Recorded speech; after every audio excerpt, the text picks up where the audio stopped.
Arctic Forum in Russia is underway. It's into its second and last day, and the issues being discussed there are not limited to the Arctic region, it appears.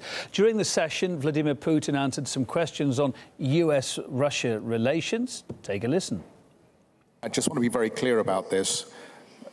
You and the Russian government did never try to influence the outcome of the US presidential election, and there will be no evidence found. Read my lips. No. Well, that was firm and short and to the point. Arty Petrenko's been across this forum for us. He's there now. Ilya, what did the president have to say? Give us some more detail.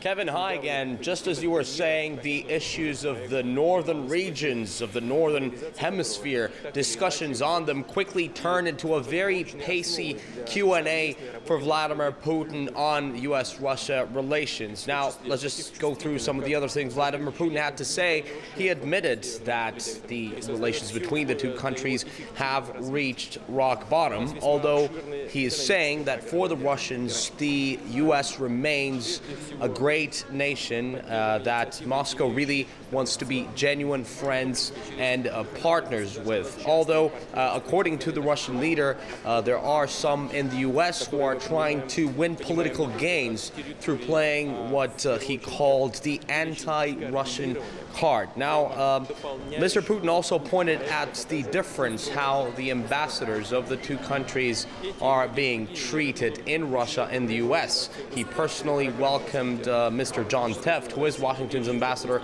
in Moscow.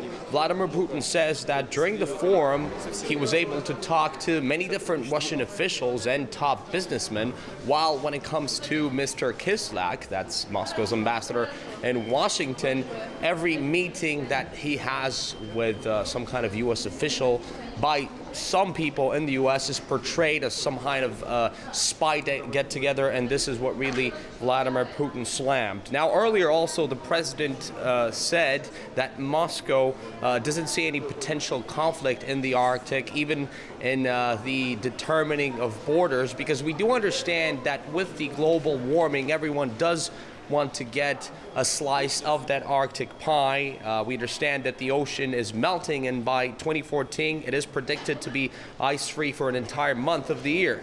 New shipping routes will open up and rich deposits of Arctic resources will become accessible.